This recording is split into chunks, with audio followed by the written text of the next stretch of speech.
Everyone wants to feel like they're the best at something, but when that belief turns into taking others for granted, the universe might just teach you a lesson. Understanding that there's always someone better out there is the key to humility. That's what truly makes the strongest person. My name is Mia. I've been married to my husband Thomas for 2 years. When we decided to get married, Thomas mentioned his troublesome sister who might end up being a burden to me. As an only child, I was thrilled at the idea of having a sister, but Thomas's words also made me anxious and curious about what kind of trouble she could be. Now, 2 years into our marriage, I fully understand and have experienced what Thomas meant. I was born into a relatively wealthy family. My father runs a mid-sized trading company and is well-informed and progressive in his thinking. My parents always respected my decisions, providing an environment where I could freely experience and explore my interests.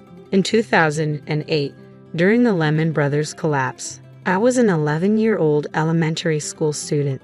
Intrigued by the significant impact this event had on the world, I became fascinated by how a disruption in the flow of funds could cause such a global panic. This sparked my interest in financial circulation. Recognizing my curiosity and intelligence, my parents had me take an IQ test, and the results were beyond the normal range. Throughout middle and high school, I continued to research finance. In college, I chose a major that allowed me to deepen my understanding. As I learned more, I became eager to apply my knowledge and decided to try day trading. My professor suggested it as a way to experience capital flow firsthand, but warned about careful management to avoid debt. I researched extensively, identifying statistically favorable stocks for day trading.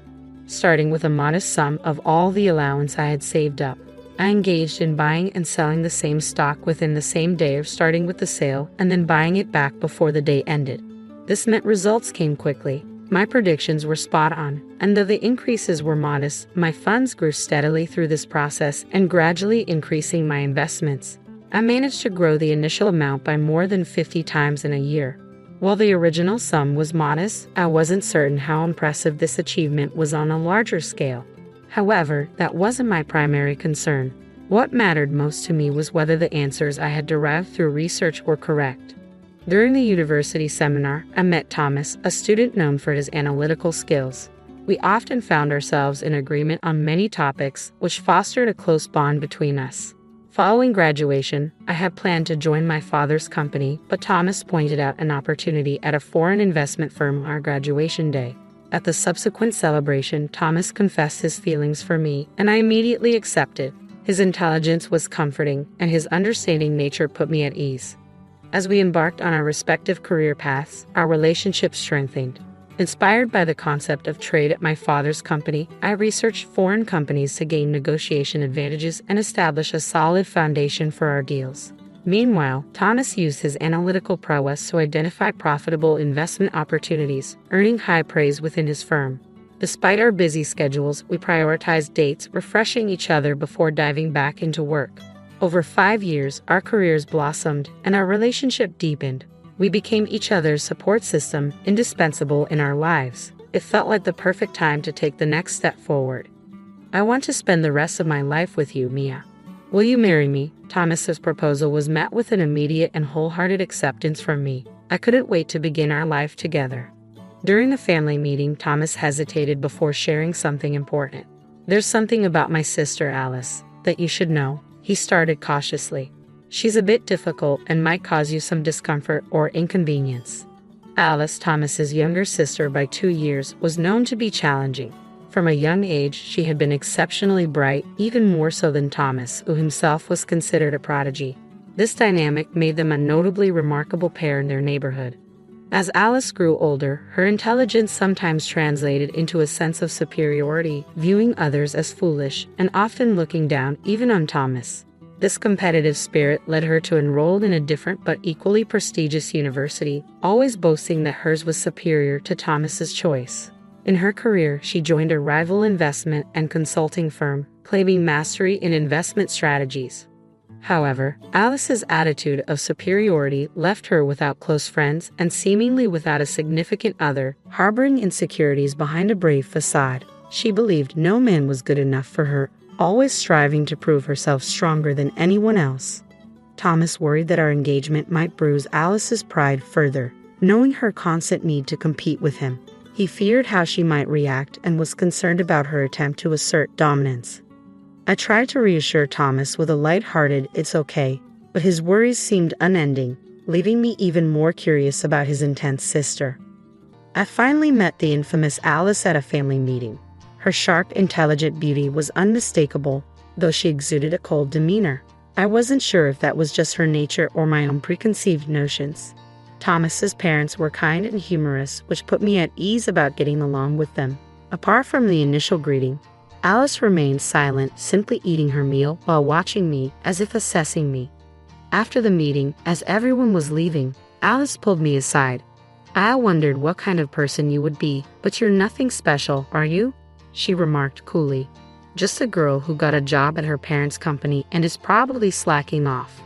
Stunned, I didn't know how to respond. She continued, "I move large amounts of money and make significant profits. I'm on a completely different level than you. Thomas, settling for someone like you is disappointing. Today's lesson is realizing how much you don't measure up to my standard." With that, Alice left the room, leaving me standing there. When Thomas returned and noticed I hadn't left with Alice, he looked concerned and asked if something had happened.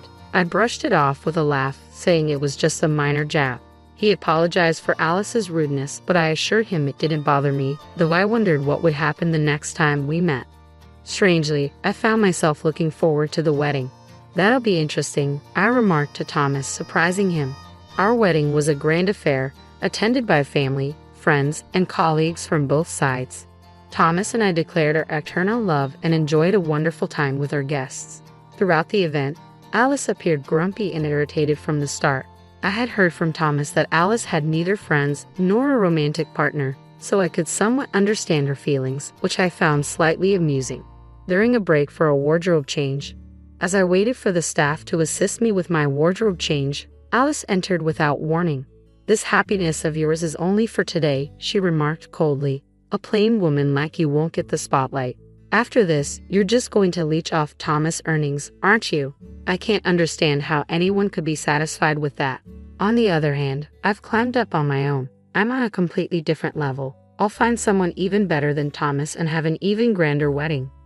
With that rapid-fire monologue, a self-satisfied Alice left without giving me a chance to respond. The staff walked in just as Alice departed, and I couldn't help but burst into laughter at the timing. I quickly apologized to the puzzled staff and began changing. Alice certainly knew how to keep things interesting. Despite our busy weekdays focused on work, Thomas and I cherished our weekends, making the most of our time together. Since the wedding, I had no contact with Alice. I anticipated seeing her next at Christmas when visiting my in-laws, but an unexpected connection with Alice arose sooner. My father sought external consulting for asset preservation and expansion at his company, and although I offered to handle it, he opted for outside expertise from a specific firm. When I heard the firm's name, it struck a familiar chord, but I couldn't quite place it. At the first meeting with the consulting firm, I was taken aback to see Alice among the representatives. The familiarity dawned on me. This was Alice's firm. Alice seemed equally surprised to see me but quickly composed herself and greeted me professionally. It silently became our agreement to act as if we were meeting for the first time, keeping our sister-in-law relationship a secret from the other team members. When I told Thomas about the encounter at home, he surprised me by saying Alice had already called him. "This is ridiculous. I can't work with her, she was just complaining," he said, suggesting I might want to step away from the project. I found the situation amusing and laughed it off, but I knew I had to remain professional. During the meeting, I pointed out flaws and inadequacies in their proposals, backing my arguments with perfect logic. My counter-arguments unsettled them. Alice tried to fight back with past examples and mathematical evidence, but I skillfully exposed their weak points, leaving them silenced. The meeting ended in my favor, with the other team agreeing to prepare a second proposal for the next meeting. As I relaxed with coffee after they left, I received a phone call meant for me. It was Alice. "Today, you might have gotten the better of me, but I won't let it end like this," she declared. "Someone as excellent as me can't be bested by you. You're just running wild, carrying everything on your own, Mia." Amused, I replied calmly, "Alice, you need to rely on your colleagues and work together to make progress." "What gives you the right to lecture me?" she snapped. "I don't need guidance from someone like you." With that parting shot, she hung up. I burst out laughing, still holding the phone, drawing curious glances from nearby colleagues. From then on, I took full control of the meetings. Their teams scrambled to respond to my points, often finding themselves in a defensive position. Alice tried desperately for a comeback, but always fell short. Her frustration was plainly visible, though she managed to maintain her composure. Reflecting on this with Thomas later, he mentioned, "Alice has never been outdone by anyone before. Plus, Mom told me Alice found out that a guy she liked already had a girlfriend and got rejected before even confessing. That's probably adding to her irritation." I couldn't help but let out a surprised "huh" and stifle my laughter as the consulting project finally concluded successfully. The opposing team leader thanked us, expressing how much they had learned, and we all dispersed. As everyone left, Alice and I ended up alone. "I'm not satisfied with how things went. I'll make sure to get the better of you next time," Alice declared, her tone sharp. "Just so you know, I'm more excellent. I even bought a tower mansion at my age. Only someone as outstanding as me could afford a brand new tower mansion." Alice had made waves as an investor and had managed to earn enough for such a purchase. "We'll toast among the elites," looking down on the commoners below. "You, as one of those ordinary people, should just look up and despair," she added, leaving after her piece as usual. Thomas confirmed that Alice's claims were true. She had indeed found success as an investor and recently purchased a tower mansion to live in on her own. Alice was undeniably talented, and such an achievement was well within her reach. While luck played a part, I genuinely wanted to congratulate her. A few days later, during the weekend, I had business at a tower mansion. As I stopped at a mid-level floor, a door opened, and to my surprise, the resident stepping out was Alice. We locked eyes and both exclaimed in surprise. "Why are you here? If you're not invited to the party, did you come to clean?" I blurted out. Alice chuckled. "It seems today is the day of my celebrity home party, but no, not at all. I'm here to deliver something to an acquaintance on this floor." "You have an acquaintance here? And you came down from where?" I asked, puzzled. "My home is on the top floor of this mansion. Naturally, I had to come down," Alice explained matter-of-factly. "But you and Thomas live in a single-story house, don't you? How can you have a home here?" I countered, bewildered. "Thomas can't handle heights. That's why our house is single-story," Alice replied calmly. "This place is my office and workshop." "Your workshop is on the top floor of a tower mansion. Don't joke like that," I said incredulously. "This whole place is mine," Alice stated firmly. "Why shouldn't I use the top floor?" As we argued loudly in the hallway, a voice behind us interrupted. "Alice, what's going on?" Alice turned and apologized. "Sorry, Senior." The woman who had spoken and 3 others looked at us with concern. "I apologize for not greeting you downstairs. I was just dealing with..." Alice seemed momentarily at a loss for words. The woman Alice called Senior looked at me, searching her memory, and then exclaimed in surprise, "Aren't you Mrs. Mia, our new external board director starting this month?" Alice was speechless at this unexpected revelation. The senior continued, "She's also known as the investment goddess whom Alice admires." Clearly bewildered, Alice struggled to comprehend what was being said. I had started day trading as a student, gradually progressing to more serious investing. Using my day trading earnings, I learned investment strategies through practice. My analytical and research skills helped me identify companies with growth potential, and I invested wisely. The funds I managed grew rapidly.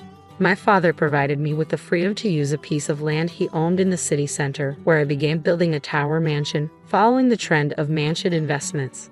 I wanted to understand what it was all about, so this tower mansion is the result of my efforts. Managing a mansion is more challenging than it seems. Income comes from rent, but maintenance costs and taxes are higher than expected. Furthermore, even a few delayed rent payments from tenants can disrupt smooth management. Regarding being called the investment goddess, that seems to be a recent label for me, coined due to my extraordinary success in investments. Hearing that Alice admired me was a surprise. Alice was too stunned to keep up with the unfolding situation. "That's why my room is on the top floor here," I explained. "I own a significant share of your company, which made me a board director." Alice was overwhelmed by this unexpected turn of events. Moreover, Alice, while extremely talented, has a poor reputation regarding teamwork and attitude towards colleagues. If she can improve, she can continue in her current role. Alice was already reeling from this harsh reality, kneeling and collapsing on the floor. Later, Thomas told me that Alice, once a fierce wolf, had become a small dog. It seemed she finally understood that there's always someone above her. I had never really paid much attention to Alice's antics, knowing we were on different levels. But looking back, I do feel a bit guilty for finding it all so amusing. Reflecting on my previous attitude, I realized I still have a lot to learn. Alice, having stepped back from the limelight, now faces reduced income and a string of losses in investments. Her ability to pay rent for the Tower Mansion apartment is increasingly compromised. I'm considering issuing an eviction notice if the rent arrears continue for another 2 months. People's abilities vary, and even similar skills can differ in levels. Alice has become a lesson for me to never underestimate anyone and to treat others with respect. Thomas apologized for not being more involved in these events, but it's not his responsibility at all. His concern shows his good nature, and I love him all the more for it. My current hope is to start a family with Thomas soon. I can't wait to enjoy life as a family of 3. If Alice changes her mindset and broadens her perspective, she'll surely find friends and a partner soon. One night, I had a dream of a family of 3, but by the end of next year, we'd be a family of 5 with triplets. I woke up sweating but couldn't help laughing at the prospect. That's why I asked you to pay back the money you owe. My husband suddenly left me with a big debt and vanished. I tried to reach him, but he didn't respond. What should I do now? I can't afford to pay off such a huge debt on my own. Thankfully, my daughter was there to support me when I felt lost. "Mom, don't worry," she said. "I'm Kate, 35 years old, working part-time and taking care of the house.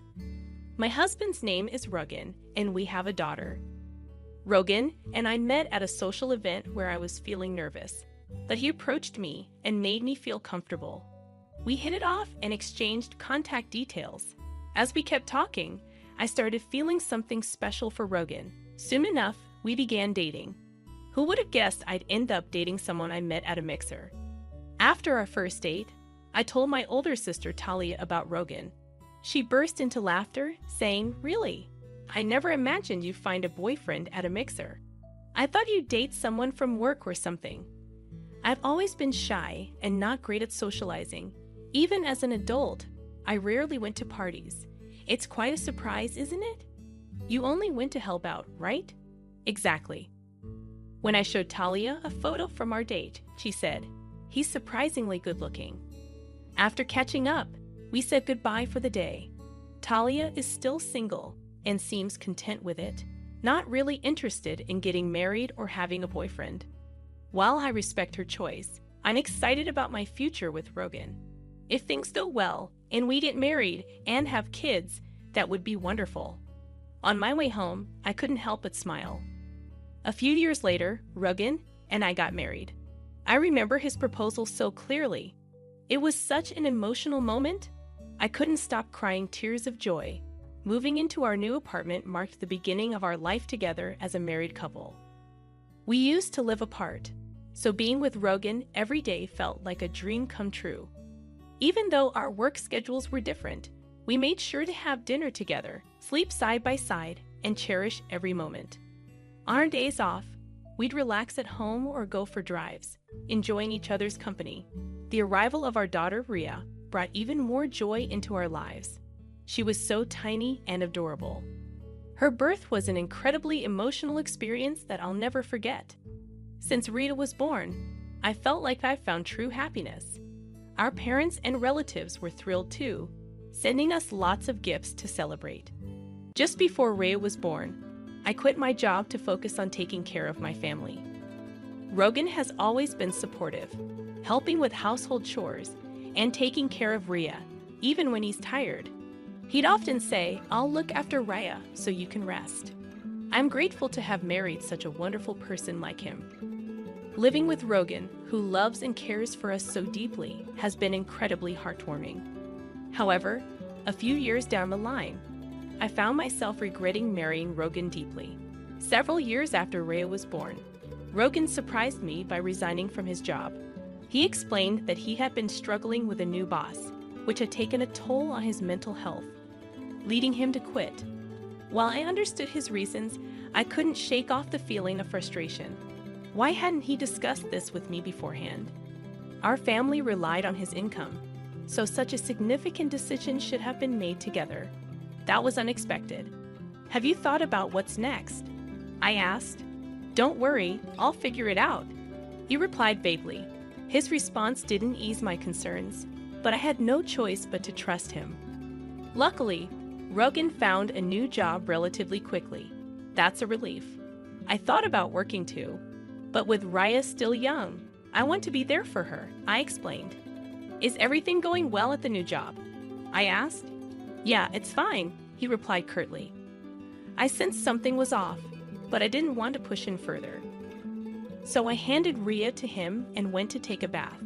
A few days later, Rogan returned home looking downcast. As I tried to inquire about what had happened, memories of his previous abrupt resignation flooded my mind. Could it be that he had quit again so soon? Sadly, my suspicions were confirmed. I quit my job, he admitted. Why? I asked. I just couldn't get along with my coworkers, especially being bossed around by someone much younger, he explained. I understand, but we'll get through this. We'll find another job, and I'll support you however I can. I reassured him. Suddenly, Rogan's demeanor changed, and he lashed out at me. Why do you look so displeased? You only eat because I work. You just stay at home and act all superior, he snapped, tossing his bag onto the table. Confused by his outburst, I asked, "What's wrong?" "Just shut up," he retorted angrily, grabbing a whiskey from the fridge and downing it in one go. I was taken aback by his behavior. I'd never seen him this upset before. I tried to calm him down, but he continued to vent his frustrations, eventually slumping onto the sofa in a sullen mood. I was shocked and hurt by his words, and our relationship suffered as a result. Since then, Rogan has been stuck in a cycle of finding and quitting jobs. We went through uncertain times and faced many anxious days. Rogan, can't you take your job more seriously? I tried to be understanding initially, but with everything going on, I couldn't stay silent any longer. You're being unreasonable. If you're unhappy, then you should work and earn money. You rely on me too much. But what about Raya? What about her? Lately, Rogan seemed to be losing interest in Rhea and avoiding her. When Raya was born, he was so attentive and happy, but now he was like a different person.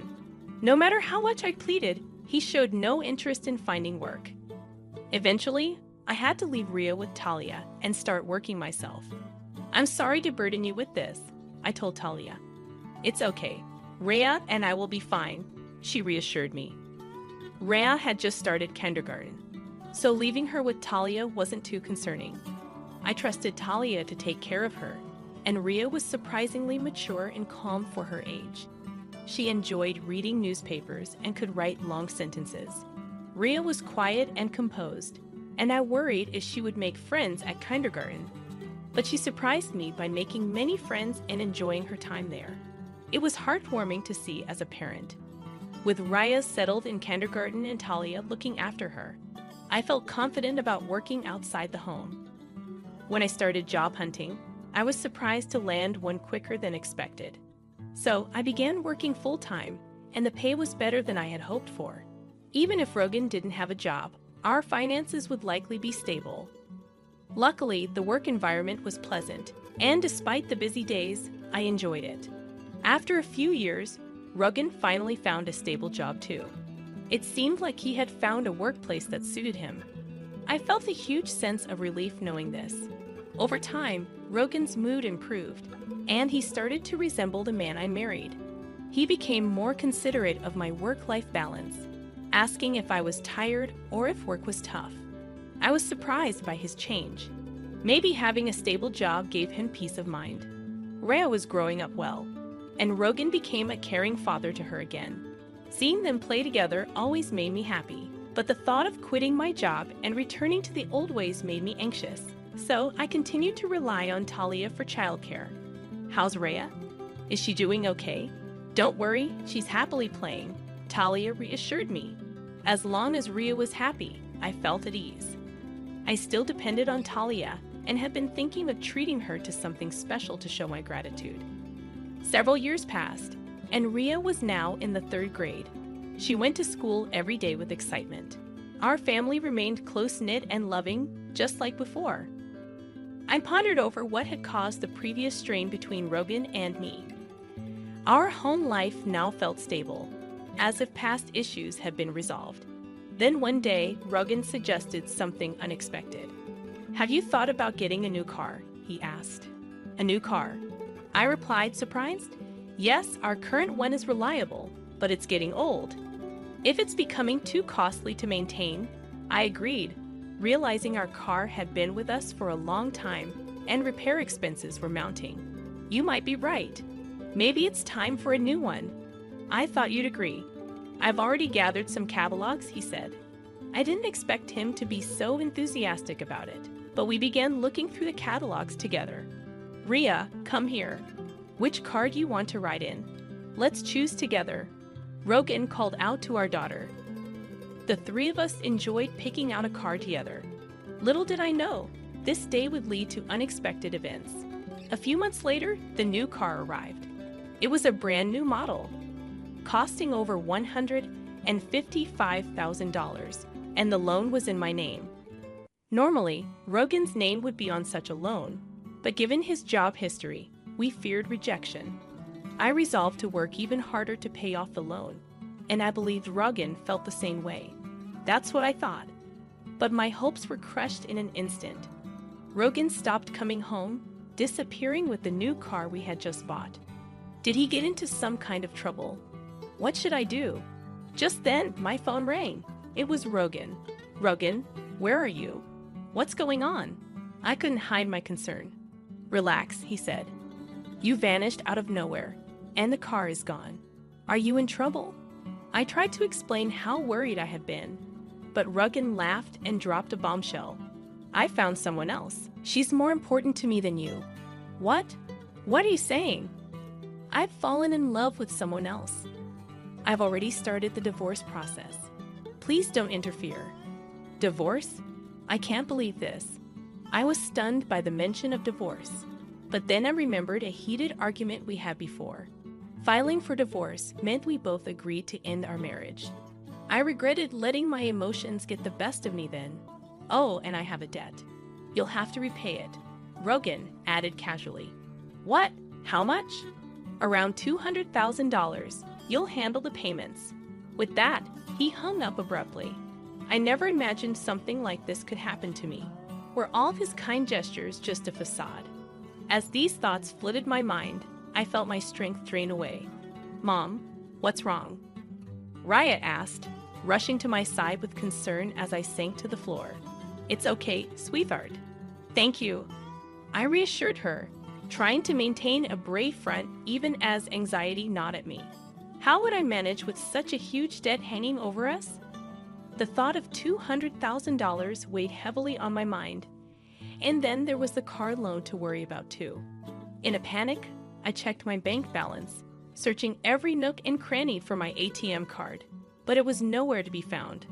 Frantically, I checked my bank app on my phone and was horrified to see a significant decrease in my account balance, with no memory of making such withdrawals. Rogan was the only one who could have done this. I tried to reach him, but there was no response. It felt like my world was falling apart. With a blank mind, I resolved to focus on earning money. I decided to keep this burden a secret from Talia and Ria to spare them unnecessary worry. Weeks later, I collapsed at work due to extreme stress and woke up in a hospital bed, bewildered. "Where am I?" I asked weakly. Talia entered the room with Raya, her expression full of concern. It turned out I needed to stay in the hospital for several days for further tests. What should I do? I fretted. "Let's discuss Rogan once you're discharged," Talia suggested gently. Raya then confessed that she had overheard Rogan's phone call, surprising me with her knowledge of the situation. As I prepared to leave the hospital, I couldn't shake the feeling of apprehension, worried that Talia might reprimand me for letting Raya in on the truth. The next day, I underwent various tests, which revealed that my poor health was due to cancer. Thankfully, it was still in the early stages, and there was hope for recovery through surgery. Although the surgery was successful, Returning to work immediately seemed out of the question. With no savings and medical bills mounting, I felt overwhelmed. During this difficult time, Talia and Ria became my pillars of support. When Ria explained the situation to Talia, she was even more outraged than I had expected. Talia tried to track down Rogan to make him repay the debt and cover the medical expenses, but his whereabouts remained unknown. What should we do if we can't find Rogan? I wondered aloud. Talia then suggested an idea. What about the car that's in your name? Rogan has it, right? Maybe we can try to get it back. Is that even possible? I asked, surprised. Talia explained further. I found out where Rogan is currently working. Surprisingly, he's at a different company inside the same building where I work. Although I usually work remotely, I've seen him there on occasion. With this information, we can make a plan. Then let's go to Rogan's workplace right away, I suggested, eager to confront him. But Talia advised against rushing into things. We need a solid plan, not just a spontaneous approach, she cautioned. Ria and I have an idea, she continued. That's right, a plan? Ria confirmed, exchanging a smile with Talia. I couldn't quite grasp the significance of their demeanor. As I watched them silently, Ria smiled reassuringly and said, Don't worry, everything's taken care of. What kind of plan have they concocted? They didn't provide details, but everything became clear a month later while I was at Talia's house. Suddenly, a call came in. Glancing at the caller ID, I saw it was from Rogan. Initially, I ignored it, but it kept ringing persistently. Something must have gone wrong. Summoning my courage, I answered, and Rogan's frantic voice pleaded, Please, help me. I'll explain later. Just come now. I'm in trouble, about to be arrested. He quickly shared his location and hung up. Talia and Ria, who had overheard the conversation, finally unveiled their plan. We reported the car as stolen. And it was Ria's idea? Talia explained, beaming with pride. Ria blushed and looked down, clearly grateful. I thanked them both profusely and rushed to where Rogan was waiting. The park he mentioned was surprisingly close to my home. Police officers were gathered around Rogan, questioning him. We hurried over to him. First, we explained the situation to the police officers and asked them to leave. Then, Rogan invited us into his car and began explaining what had happened. As I glanced inside the car, I noticed a confident-looking woman sitting boldly in the passenger seat, her legs crossed, staring at us with a cold gaze. Thanks for coming, but why did the police show up? Rogan asked, clearly perplexed. He had been surrounded and questioned by the police, yet he seemed unaware of their words. I was so shocked that I couldn't find the right words to respond. I reported the car as stolen, I finally said. After all, the car belongs to me. We're divorced, so there's no reason for you to be using my car. Reporting it stolen was the logical thing to do. You probably didn't expect to be accused of car theft. Ria chimed in, addressing Rogan, who appeared shaken. Dad, why did you leave us? Why won't you take responsibility for repaying the money? Explain yourself. Rogan sighed and looked at us with an exasperated expression, but he remained silent. If you refuse to speak, I'll have to involve the police. Using my name without permission is a crime, I warned him sternly. At this, Rogan began to speak hesitantly, bit by bit. He opened up about his mistress, Lily, who had recently started working at the same company as Rogan. Their relationship began at a company welcome party and quickly turned romantic. Shockingly, Rogan discovered about 3 months ago that Lily was pregnant, evident from her growing stomach.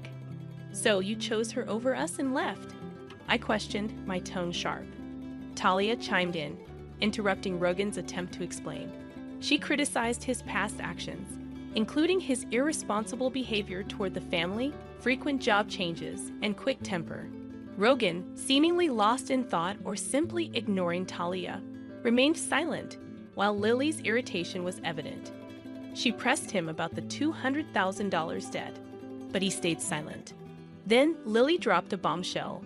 He borrowed money in his wife's name to buy me luxury items. I was lucky. A $200,000 debt for gifts to Lily. What extravagances had he bought her? It was surprising how easily Lily revealed this information, considering it could incriminate them both if they were conspiring. As I pondered this, Rhea asked Lily about her pregnancy. "When are you due?" Lily replied, "In about 3 months." But the timeline didn't add up. She claimed to have been pregnant for 3 months, yet she was due in the same amount of time. Something didn't quite make sense. Isn't the timing a bit off? Talia noticed the inconsistency and questioned Lily further. Is the baby really Rogan's? It seems strange for the due date to be in 3 months. Whose child is it? Talia's suspicions were clear. Though taken aback, Lily didn't seem inclined to hide anything. Actually, the child isn't Rogan's, she confessed. I thought about keeping it secret, but dealing with him further seemed like too much hassle, so I decided to come clean. Is that why you admitted to the debt as well? Talia pressed. Yeah, there's no point in sticking with Rogan anymore, Lily replied, her tone mocking. The atmosphere grew tense and uncomfortable. I wanted to leave immediately. Meanwhile, Rogan stared at Lily in disbelief. What are you saying? This has to be a joke, right? He exclaimed. Why would it be a joke? Lily retorted firmly. The tension escalated, making the air thick with unease. Talia took charge. Anyway, I'm calling the police, she declared. Rogan and Lily protested, but Talia reminded them that borrowing money in my name was a crime, as was using the car without permission, especially since Rogan and I were no longer together. She instructed me to make the call, and despite their pleas, I did. Soon, the sound of sirens filled the air. It was a relief to know that they would face the consequences of their actions. The issues regarding the debt and the car would finally be resolved. In the end, Rogan and Lily faced legal repercussions. While they avoided prison, they were held accountable for compensation, repaying the debt, and child support.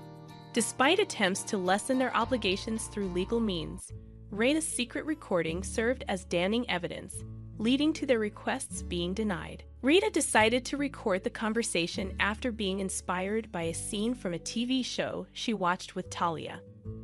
While I admired her quick thinking, I couldn't help but wonder about the content of the shows Talia exposed her to. Now Rhea and I reside with Talia without any commuting issues for Raya's school. As our previous residence was conveniently close, the car was returned safely, and it appears Rogan is somehow managing the debt. If Rogan hadn't made those regrettable decisions, he wouldn't be facing such hardships now. Throughout this ordeal, Talia and Rhea have been instrumental, and thanks to them, the situation is gradually resolving. I am determined to work hard for a peaceful life with the two